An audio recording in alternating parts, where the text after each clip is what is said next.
കാണൂ പരസ്യരഹിതമായ ഏറ്റവും പുതിയ എപ്പിസോഡുകൾ. നിശ്ചയം കഴിഞ്ഞ അന്ന് മുതൽ ഇന്ന് വരെ എല്ലാം നടക്കുന്നത് വളരെ പെട്ടെന്നാ. ഒന്നിനും ഒരു സമയവും തരുന്നില്ല. എനിക്ക് എന്തുപോലെ ഉണ്ടച്ചാ. കല്യാണം വന്നാലും മരണം വന്നാലും ഇങ്ങനെയൊക്കെയാണല്ലോ മോളെ. നിനക്കൊരു നല്ല കാലം വരികയാണെന്ന് വിചാരിച്ചാ മതി. എല്ലാം ഇങ്ങനെ സംശയത്തോടെ നോക്കാതെ വസു. ഷോപ്പിങ്ങിന് പോയാ വേഗം ഇങ്ങ് തിരികെ വന്നൂടെ? നമ്മുടെ ഷോപ്പിംഗ് ഈ കൂട്ടത്തിൽ കഴിയുമല്ലോ.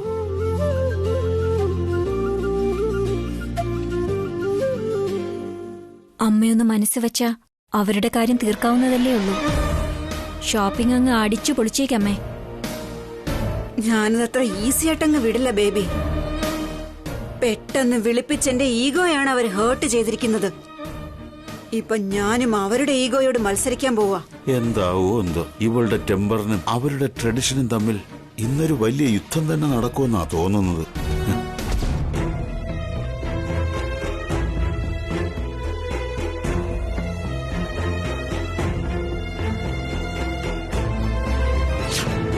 കല്യാണത്തിന് മുൻപ് എന്തോ പ്രശ്നം വരാനുണ്ടെന്ന് തോന്നുന്നു.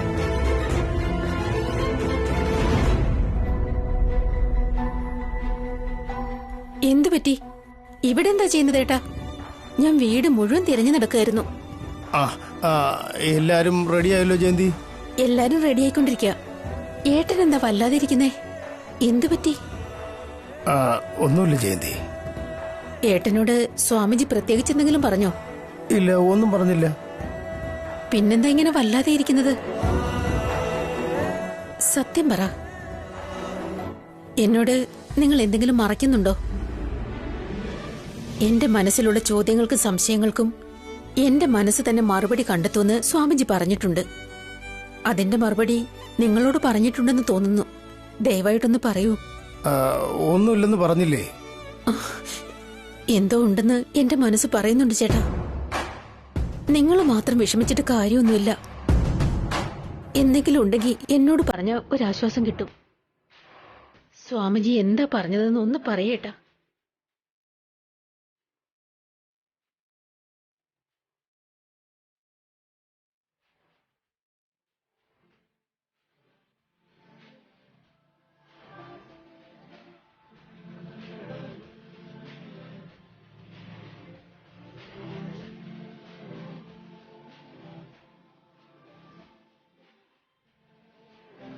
കല്യാണത്തിന് മുമ്പേ തന്നെ തടസ്സോ? എന്തായിട്ടാ ഇത്? അതിനുവേണ്ടി നീ വിഷമിക്കണ്ട ജയന്തി. എത്രയോ ഈവന്റ്സ് തടസ്സം കൂടാതെ നമ്മൾ നടത്തിയിരിക്കുന്നു. നമ്മുടെ വീട്ടിലിത് നടക്കും. അതുകൊണ്ടല്ല ഏട്ടാ. കല്യാണത്തിന്റെ ഏർപ്പാടുകളോ അതിന്റെ ചടങ്ങുകളെ പറ്റിയോ എനിക്ക് ഒരു പേടിയുമില്ല. കല്യാണത്തിന് അഭിയുടെയും വസുവിന്റെയും ഇടയില്, അല്ലെങ്കിൽ അഖിലിന്റെയും കാർത്തികയുടെ ഇടയില് എന്തെങ്കിലും വേർപാടുണ്ടായ അങ്ങനെയൊന്നും സംഭവിക്കില്ല ജയന്തി. അങ്ങനെ ഉണ്ടാവാം. എന്റെ പേടി അഭിയുടെയും വസുവിന്റെ ഇടയില് എന്തെങ്കിലും പ്രശ്നം ഉണ്ടാകുമെന്നാ. ജോത്സ്യന്റെ അടുത്ത് നമ്മൾ രണ്ടുപേരുടെയും ജാതകം കാണിച്ചല്ലേ? ദോഷം തീരാൻ വേണ്ടി പൂജയും നടത്തി. പക്ഷേ അവര് രണ്ടുപേരും ഇതുവരെ മനസ്സ് തുറന്നൊന്നും സംസാരിച്ചിട്ടു കൂടിയില്ല. നേരെ കല്യാണത്തിലേക്കാ പോയത്. അവരുടെ ഇടയിൽ എന്തെങ്കിലും പ്രശ്നമോ സങ്കടമോ ഉണ്ടെങ്കിൽ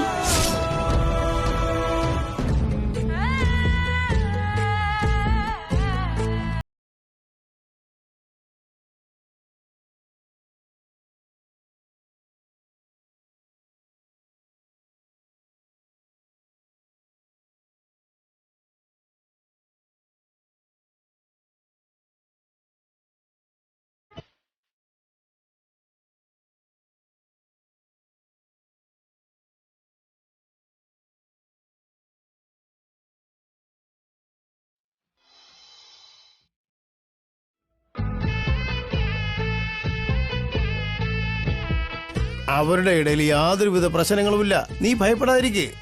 അങ്ങനെയാണെങ്കിൽ അഖിലിനും കാർത്തികയ്ക്കും ഇടയിൽ എന്തെങ്കിലും പ്രശ്നമുണ്ടോ?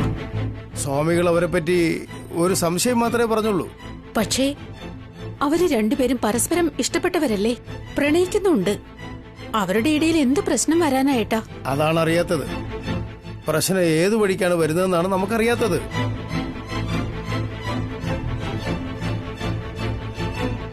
അവരെക്കുറിച്ച് ശരിയായിട്ടൊന്നും അന്വേഷിക്കാതെ ഈ കല്യാണം നടത്തിയാൽ എങ്ങനെയാകും? നമ്മൾ ഇത്ര ധൃതി വയ്ക്കണ്ടായിരുന്നു. അഖിൽ ആഗ്രഹിച്ചതല്ലേ, പിന്നെ നമ്മളെന്തിനാ ആലോചിക്കുന്നേ? നമ്മൾ വേണ്ടെന്ന് പറഞ്ഞാൽ അവൻ വിഷമിക്കും.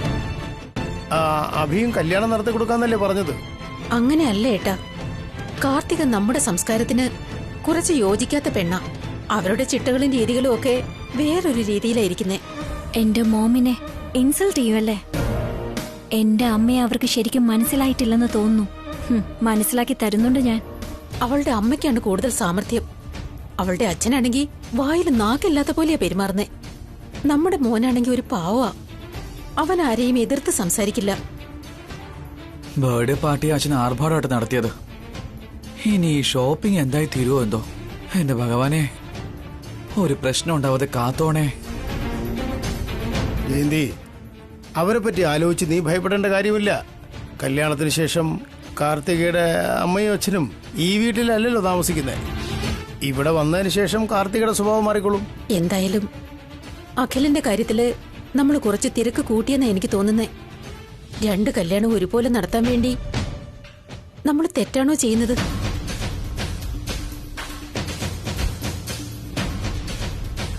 അഖിലിന്റെ കാര്യത്തില് തെറ്റ് സംഭവിച്ചാലും ശരിയാക്കാം.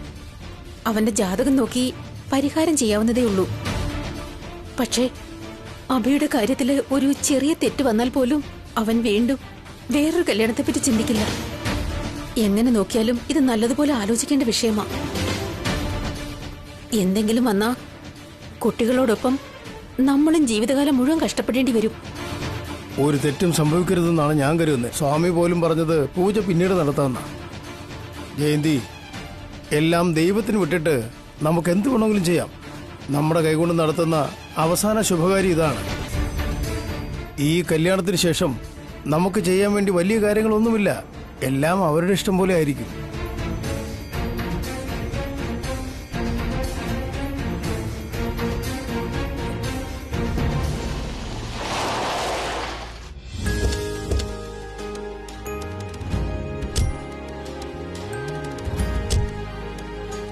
ഒന്ന് വേഗം ഇറങ്ങും മോളെ.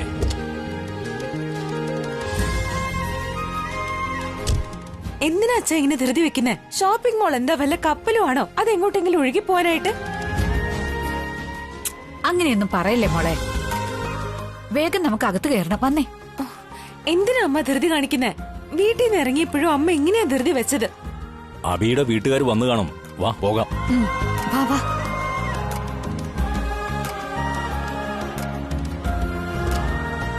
Excuse me sir. പറയൂ സാർ. സംസ്കൃതി ഇവന്റ്സിലെ റാമോഹൻ സാറും ഫാമിലിയും വന്നിട്ടുണ്ടോ? വരുമെന്ന് ഇൻഫോം ചെയ്തിട്ടുണ്ടായിരുന്നു, പക്ഷെ ഇതുവരെ എത്തിയിട്ടില്ല. Thank you. സമാധാനമായി. സുശീല, അവരിതുവരെ വന്നിട്ടില്ല. നമ്മൾ ആദ്യം വന്നത്. നമ്മൾ ആദ്യം ഇവിടെ എത്തിയത് നന്നായി. അവരെക്കാളും ലേറ്റ് ആയി പോയിരുന്നെങ്കിൽ മോശമായേനെ. നമ്മളിപ്പോ ലേറ്റ് ആയിട്ട് വന്ന എന്താ അമ്മ പ്രശ്നം? അങ്ങനെ വരാൻ പാടില്ലേ? വരാൻ പാടില്ലെന്നൊന്നുമില്ല മോളെ. നേരത്തെ എത്തിയാൽ നല്ലത്. നേരത്തെ വന്ന് എന്ത് ചെയ്യാനാ അച്ഛാ? അവർക്ക് വേണ്ടി നമ്മൾ വെയിറ്റ് ചെയ്യണോ? നമ്മൾ അവർക്ക് വേണ്ടി വെയിറ്റ് ചെയ്താൽ കുഴപ്പമില്ല. പക്ഷേ അവര് നമുക്ക് വേണ്ടി വെയിറ്റ് ചെയ്യാൻ പാടില്ല. അത് എന്തിനാന്ന് ഞാൻ ചോദിക്കുന്നേ. എന്താന്ന് വെച്ചാ നമ്മള് പെൺവീട്ടുകാരല്ലേ. പയ്യന്റെ വീട്ടുകാർക്ക് നമ്മൾ കുറച്ച് റെസ്പെക്ട് ഒക്കെ കൊടുക്കണ്ടേ? അതുപോലെ അവര് നമ്മളോട് ആ മര്യാദ കാണിക്കേണ്ടതല്ലേ? പേരും പെരുമയും ഓരോ കുടുംബത്തിന്റെയും ആചാരങ്ങൾക്കനുസരിച്ചിരിക്കും മോളെ. പോകെ പോകെ നിനക്കത് മനസ്സിലാവും. ആചാരങ്ങൾ മുറുകെ പിടിക്കുന്നവരല്ലെങ്കിൽ സംസ്കൃതി ഇവന്റ്സ് എന്നുള്ള പേര് വയ്ക്കില്ലല്ലോ. നാളെ നമ്മുടെ മോള് വസുവും ആ സംസ്കൃതിയുടെ ഒരു ഭാഗമായി തീരും. അല്ലല്ല, ഓൾറെഡി ആയി കഴിഞ്ഞു.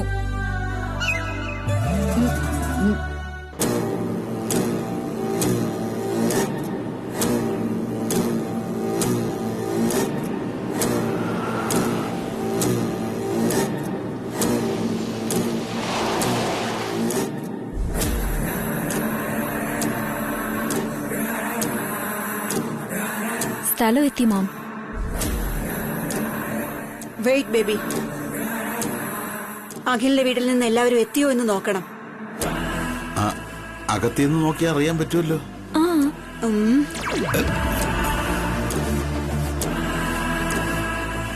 നേരെ ഉള്ളിലേക്ക് പോയതിനു ശേഷം അവര് വന്നില്ലെങ്കിലോ?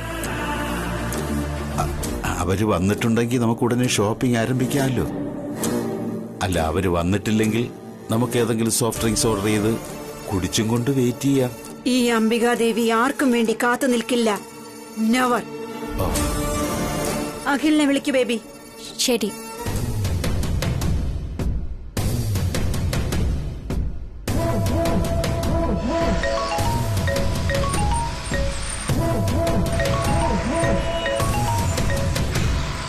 ഹലോ. ഹലോ അഖിൽ, നീ മോളിലെത്തിയോ? ഇല്ല, ഞാൻ എത്തിയിട്ടില്ല. ഓൺ ദ വേ.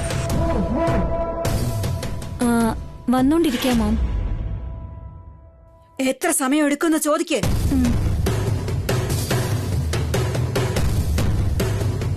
ഇനിയും എത്ര സമയം എടുക്കും? ഒരു 15 മിനിറ്റ്സ്. നിങ്ങളെല്ലാരും എത്തിയായിരുന്നോ? 1 മിനിറ്റ്. ഇനിയും 15 മിനിറ്റ് ആവും മോം. നമ്മള് എത്തിയോ ഇല്ലയോ എന്നാണ് ചോദിക്കുന്നത്. കോൾ കട്ട് ചെയ്യ് ബേബി.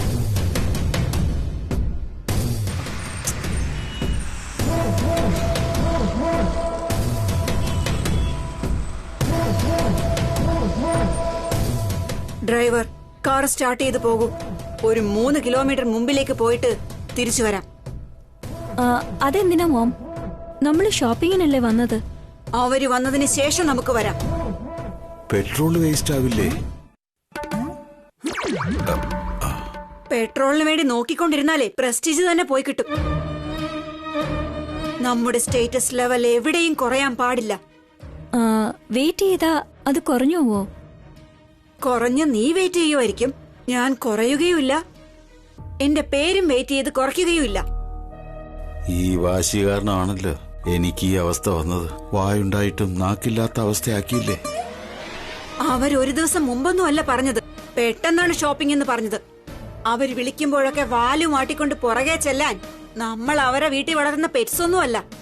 അവർക്ക് നീ പെറ്റല്ലായിരിക്കാം, പക്ഷേ എന്നെയും കാർത്തികനെയും നിന്റെ പെറ്റായിട്ടല്ലേ വച്ചിരിക്കുന്നത്. നീ എന്തായാലും സ്നേഹിച്ചില്ലെന്ന് കരുതി അഖിലും അടക്കവും ഒതുക്കവുമായി നമ്മുടെ കയ്യിൽ ഇരിക്കുന്നത് കൊണ്ട് ഈ കല്യാണത്തിന് സമ്മതിച്ചു.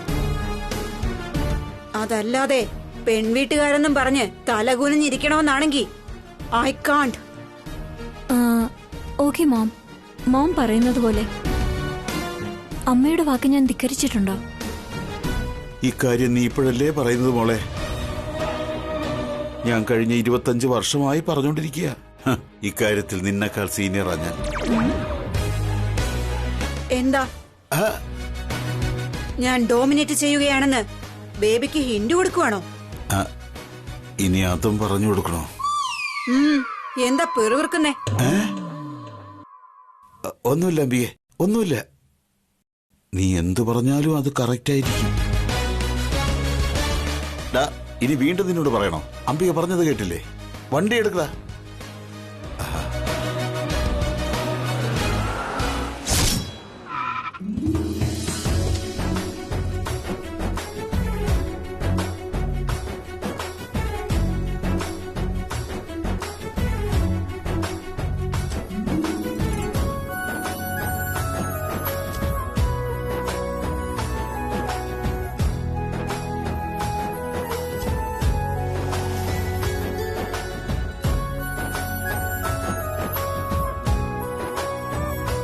അകത്തേക്ക് പോകാം എല്ലാവർക്കും.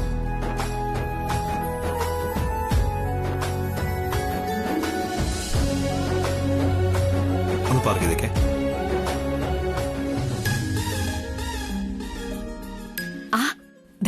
അവരെത്തിക്കഴിഞ്ഞു. നമസ്കാരം ഏട്ടാ. നമസ്കാരം. നമസ്കാരം. നമസ്കാരം അളിയ. നമസ്കാരം അനിയത്തി. എന്താളിയത്? സ്വന്തം വീട്ടിലേക്ക് വിളിക്കുന്ന പോലെ തോന്നുന്നല്ലോ. എപ്പോ വന്നു? ഇപ്പൊ എത്തിയതേ ഉള്ളൂ.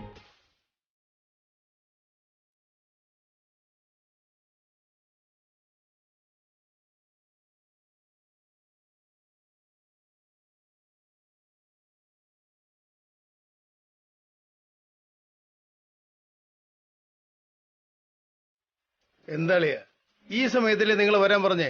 നിങ്ങൾ നേരത്തെ വന്ന് കാത്തു വെക്കുകയാണോ? അതൊന്നും സാരമില്ല അളിയ. വരുന്ന വഴിക്ക് ട്രാഫിക്കിൽ പെടണ്ടെന്ന് കരുതിയിട്ട് നേരത്തെ ഇറങ്ങിയെന്നേ ഉള്ളൂ. ലേറ്റ് ആവൂന്ന് കരുതിയാണോ അതോ ലേറ്റ് ആയ എന്തെങ്കിലും വിചാരിക്കൂന്ന് കരുതിയാണോ?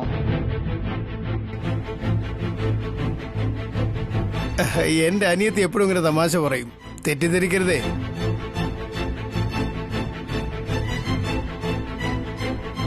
എന്താ മോളെ വസു, സുഖമല്ലേ? ഞാൻ സുഖമായിട്ടിരിക്കുന്നു. എന്താ മോളെ എങ്ങനെ? അച്ഛാന്ന് തന്നെ വിളിച്ചൂടെ? മുതിർന്നവരെ കാണുമ്പോ അവൾക്ക് ഇത്തിരി നാണം കൂടുതലാട്ടാ.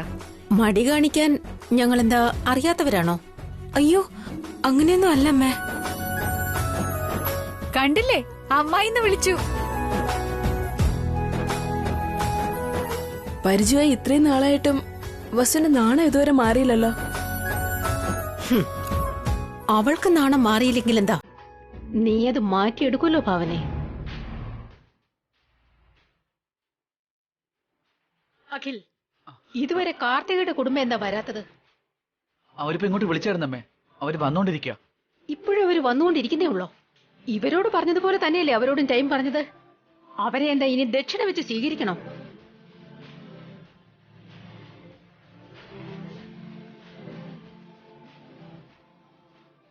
വരിയായിരിക്കും എടുത്തി.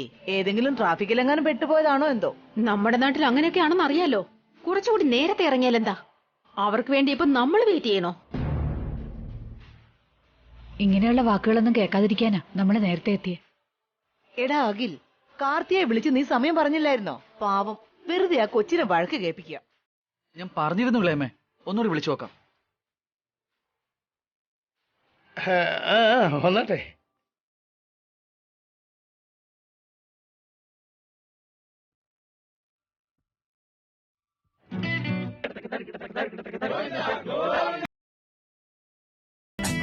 എന്റെ ദൈവമേ, വഴക്ക് കേൾപ്പിക്കാന്ന് വിചാരിച്ചോട് നേരത്തെ വന്നിരിക്കുന്നു. പുകഴ്ത്താന്ന് വിചാരിച്ചവര് ഇതുവരെയായിട്ടും വന്നിട്ടുമില്ല. അവരെ സപ്പോർട്ട് പിടിച്ച് ഇവരെ വഴക്ക് കേൾപ്പിക്കാന്ന് വിചാരിച്ചതാ. ഇപ്പൊ പ്ലാൻ മൊത്തം തല കീഴായി. ഒക്കെ എന്റെ തലവിധി. എപ്പോ പ്ലാൻ ചെയ്താലും ഒന്നും നടക്കില്ല. ഈശ്വര ഈശ്വര ഈശ്വര, എന്തെങ്കിലുമൊക്കെ ചെയ് ദൈവമേ. നീയേ ഉള്ളു എന്റെ കൂടെ. നിനക്ക് എന്തെങ്കിലും ചെയ്യാൻ പറ്റുമോ? പറഞ്ഞില്ലെന്ന് വേണ്ട. അവരെല്ലാരും ഇപ്പൊ ആ മാളിൽ എത്തിക്കാണു അമ്പിയെ. വന്നാൽ അവര് വിളിക്കുമല്ലോ. എന്താ ഇത്ര ധൃതി? അല്ല, ചുമ്മാ പറഞ്ഞതാ. എന്തിനാ ദേഷ്യപ്പെടുന്നു അമ്പിയെ?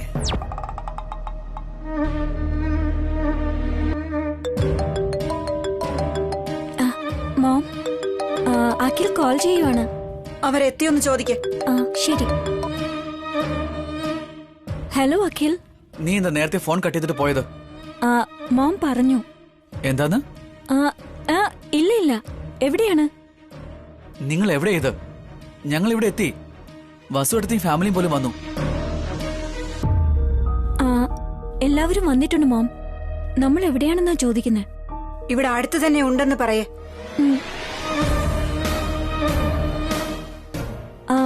അടുത്ത് തന്നെ ഉണ്ട് അഖിൽ. 5 മിനിറ്റിനകം എത്താം. ഒന്ന് വേഗം വാ. നിങ്ങൾ എന്താ ലേറ്റ് ആവുന്നെന്ന് പറഞ്ഞ് അമ്മ ദേഷ്യപ്പെട്ടിരിക്കുക. ഓക്കെ, ഉടനെ എത്താം.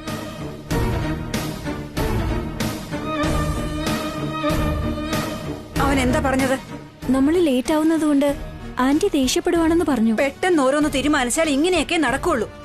നമുക്ക് വേണ്ടി അവർ വെയിറ്റ് ചെയ്യണമെന്നല്ലാതെ അവർക്ക് വേണ്ടി നമ്മൾ വെയിറ്റ് ചെയ്യാൻ പാടില്ല. ഇത്ര നേരം ഈ കാറിലും ഷോപ്പിങ്ങിനും ഇങ്ങനെയൊക്കെ ആണെങ്കിൽ കല്യാണത്തിന് എന്തായിരിക്കും നടക്കുന്നത്? ഇങ്ങോട്ട് നോക്ക്. ചെന്ന ഉടനെ അവരെയും ചുറ്റിപ്പറ്റി നടക്കാൻ നോക്കണ്ട കേട്ടോ. ലേറ്റ് ആയതിന് സോറിയും പറയണ്ട. അവർ നമ്മളോട് വരാൻ പറഞ്ഞതുകൊണ്ട് അവര് തന്നെയാ നമ്മളെ സ്വീകരിക്കേണ്ടത്. അവരാണ് നമ്മളോട് സംസാരിക്കേണ്ടത്. പെണ്ണു വീട്ടുകാരാണെന്ന് പറഞ്ഞ് പിന്നോട്ട് നിൽക്കാൻ പാടില്ല. ഒരൽപ്പം താഴ്ന്നു കൊടുത്താലും അതൊട്ടും നന്നാവില്ല. എവിടെയും താഴ്ന്നു കൊടുക്കാൻ പാടില്ല. എന്താ അങ്ങനെയല്ലേ? ഞാനെന്ത് പറയാനാ? നീ പറയും പോലെ. നീ പറയാതെ ഞാൻ അനങ്ങില്ല. ഭഗവാനെ, മാളിന്റെ പുറത്തു വെച്ചേ ഇങ്ങനെയാണെങ്കിൽ മാളിനകത്ത് കയറിയിട്ട് എന്തൊക്കെയായിരിക്കുമോ ആവോ. ഡ്രൈവർ, വണ്ടി എടുക്ക.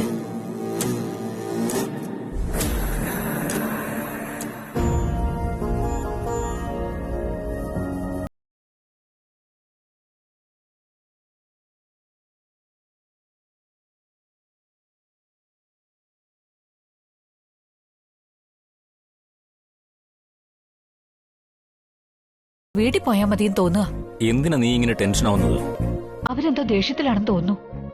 നമ്മുടെ മുന്നിൽ വെച്ച് ദേഷ്യപ്പെടുന്ന കണ്ടില്ലേ? എനിക്കെന്തോ പേടിയാവുന്നേട്ടാ. അതൊക്കെ നമുക്ക് പിന്നീട് സംസാരിക്കാം. അഖിലിന്റെ പെൺവീട്ടുകാരോട് ദേഷ്യം നമ്മളോടല്ല. എന്താന്നറിയില്ല. അവരുടെ വീട്ടിലെ സ്വാമിജി വന്നതും ഇത്ര പെട്ടെന്ന് ഈ ഷോപ്പിംഗ് പ്ലാൻ ചെയ്തതും അവരുടെ ദേഷ്യവും എല്ലാം കൂടി കാണുമ്പോ എന്തോ നടക്കാൻ പോകുന്ന പോലെ തോന്നുക. ഒന്നും ഉണ്ടാവില്ല, ഒരു പ്രശ്നവും വരില്ല. സമാധാനിക്കേ.